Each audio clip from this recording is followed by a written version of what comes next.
Hello friend, तो आज की इस क्लास में हम लोग संस्कृत के 30 बहुत महत्वपूर्ण ऑब्जेक्टिव क्वेश्चन करने वाले हैं। तो आप लोग क्लास में अंत तक बने रहिएगा। हम आपको बहुत कम समय में ज़्यादा क्वेश्चन करके देंगे। 30 क्वेश्चन होगा, मात्र 8 से 9 मिनट में हो जाएगा।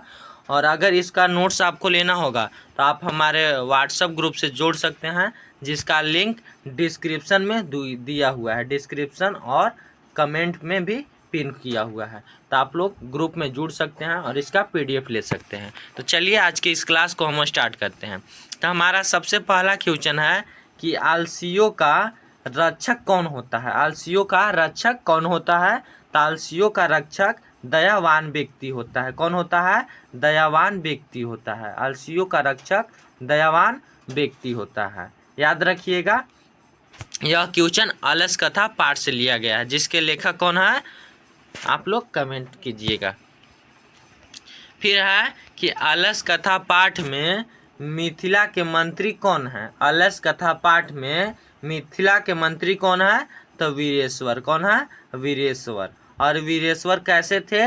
स्वभाव के, दानशील स्वभाव के थे। कैसे? दानशील स्वभाव के वीरेश्वर थे, याद रखिएगा आप सब। फिर है कि आलसशाला में आग क्यों लगाई गई थी। आलसशाला में आग क्यों लगाई गई थी? तो आलसियों की परीक्षा लेने के लिए कि वास्तविक आलसी कितने हैं। वहाँ बहुत सारे धूर्त लोग, यानी बनावटी आलस दिखाकर भोजन करने के लिए सिर्फ आते थे। तो इसलिए वास्तविक आलसियों की परीक्षा लेने के लिए आलसशाला में आग लगाई गई थी, याद रखिएगा। फिर है कि आलसशाला में आग लगने पर भी कितने लोग नहीं भागे थे। कितने लोग नहीं भागे थे? तो 4 लोग, जो चारों वास्तविक आलसी थे, वो लोग नहीं भागे थे, याद रखिएगा। फिर है कि घर में लगी आग देखकर कौन लोग पलायन हो गए। पलायन यानी भाग गए, याद रखिएगा। पलायन यानी भाग गए। तो धूर्त लोग। कौन? धूर्त लोग, जो बनावटी आलस को दिखाकर भोजन ग्रहण करते थे और वस्त्र लेते थे, वही लोग भाग गए, धूर्त यानी। फिर आगे क्वेश्चन है कि अरे कैसा हल्ला है, यह किसने बोला। अरे कैसा हल्ला है, आग लगा आलसशाला में तो बोला कि अरे कैसा हल्ला है, यह किसने बोला। तो यह प्रथम आलसी ने बोला था। कौन बोला था? प्रथम आलसी ने बोला था।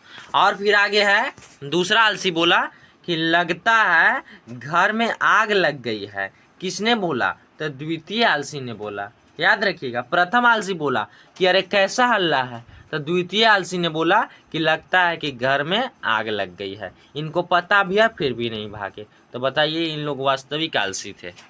आगे है कि आग को गिरता देख किसने आलसियों को बाहर निकाला। किसने आलसियों को बाहर निकाला? तो नियोगी पुरुष ने बाहर निकाला। कौन निकाला? नियोगी पुरुष। नियोगी पुरुष यानी दयावान पुरुष, याद रखिएगा। और कैसे निकाला था?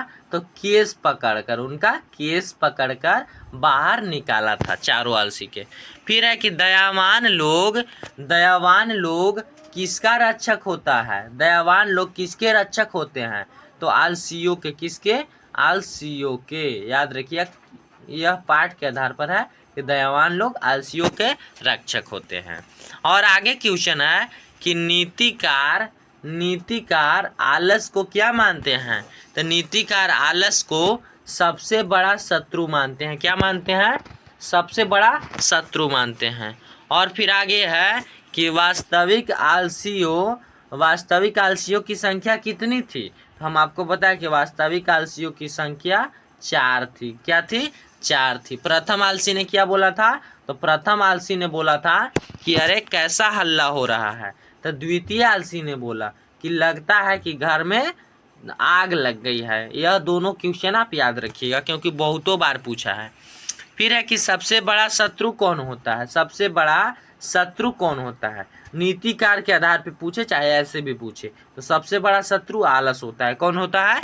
आलस होता है। और आप लोग को आलस नहीं करना है, क्या है कि आप लोग स्टूडेंट हैं, अभी विद्यार्थी हैं। फिर आगे है कि आलसियों को प्रतिदिन भोजन कौन करवाता था। तो आलसियों को प्रतिदिन भोजन कौन करवाता था? तो वीरेश्वर। कौन? वीरेश्वर कौन था? तो वीरेश्वर मिथिला का मंत्री था। कौन था? वीरेश्वर मिथिला का मंत्री था, याद रखिएगा। और फिर आगे है कि कोई धार्मिक पुरुष नहीं है, यह किसने बोला? उन लोग का बात हो रहा था। पहला आलसी क्या बोला था कि अरे कैसा हल्ला हो रहा है। तो दूसरा आलसी बोला कि लगता है कि घर में आग लग गया है। तो तीसरा आलसी बोला क्या कि अरे कोई धार्मिक पुरुष नहीं है, यानी व्यक्ति नहीं है जो हमको बचा ले। तो यह कौन बोला था, यह किसका कथन था? तो तृतीय आलसी का, याद रखिएगा। कौन किसका कथन था? तृतीय आलसी का। फिर आगे है कि घर में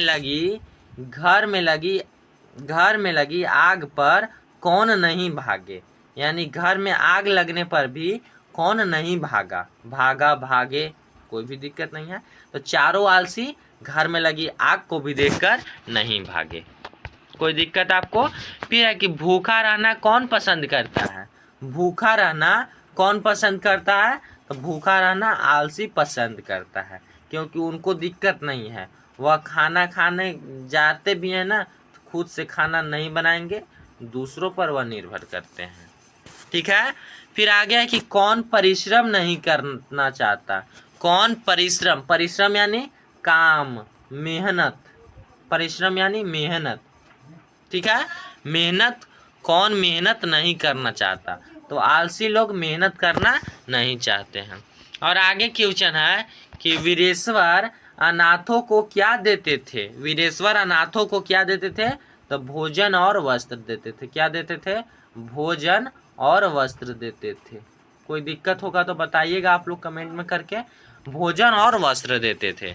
और फिर आगे क्वेश्चन है कि मंगलम पाठ में कैसे मंत्र संकलित है? तो मंगलम पाठ में पदात्मक मंत्र संकलित है। कैसे? पदात्मक, याद रखिएगा। और आगे क्वेश्चन है कि मंगलम पाठ के रचनाकार कौन है? मंगलम पाठ के रचनाकार कौन है? तो महर्षि वेदव्यास है। कौन है? महर्षि वेदव्यास है, याद रखिएगा। और क्वेश्चन आगे है, ये तो याद रखिएगा कि मंगलम पाठ के रचनाकार कौन है? महर्षि वेदव्यास। और है कि यह संपूर्ण संसार किसके द्वारा अनुशासित है?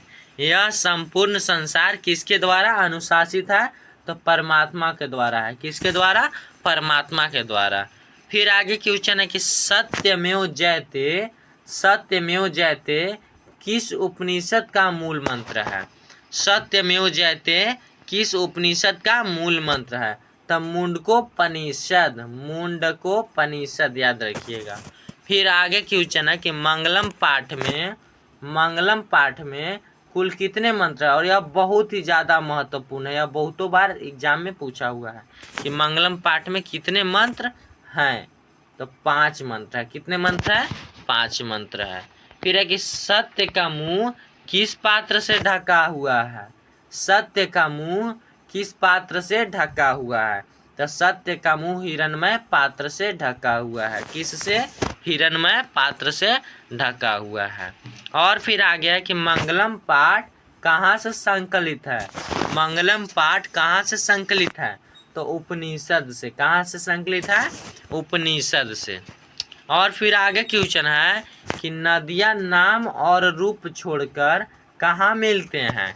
नदियाँ नाम और रूप छोड़कर कहाँ मिलते हैं? तो समुद्र में मिल जाते हैं। कहाँ मिल जाते हैं? समुद्र में मिल जाते हैं। अपना रूप भी छोड़ देते हैं और नाम भी छोड़ देते हैं और जाके मिल जाते हैं समुद्र में।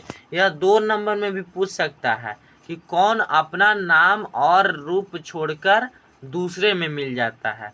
तो लिख रहा है कि नदियाँ अपना नाम और रूप छोड़कर समुद्र में मिल जाते हैं। ठीक है। फिर है कि महान से महान क्या है? महान से भी महान क्या है? तो महान से भी महान आत्मा है। कौन है?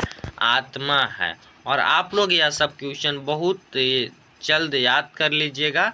याद करने का ज़रूरत नहीं है, आप 2 से 3 बार अगर वीडियो भी देख लेते हैं तो आपको हम 90% बोलते हैं कि आपको सब क्वेश्चन याद हो जाएगा। तो चलिए मिलते हैं अब अगले क्लास में और आप लोग ग्रुप में जुट जाइएगा। आपको PDF मिल जाएगा, PDF हम डाल दिए हैं, कोई दिक्कत आपको नहीं होगा। वहाँ पर आपका नंबर भी शो नहीं करेगा, आपका नंबर शो नहीं करेगा किसी के पास, कोई दिक्कत नहीं है। तो चलिए इस क्लास को बंद करते हैं, मिलते हैं अब अगले क्लास में। तब तक के लिए जय हिंद, जय भारत।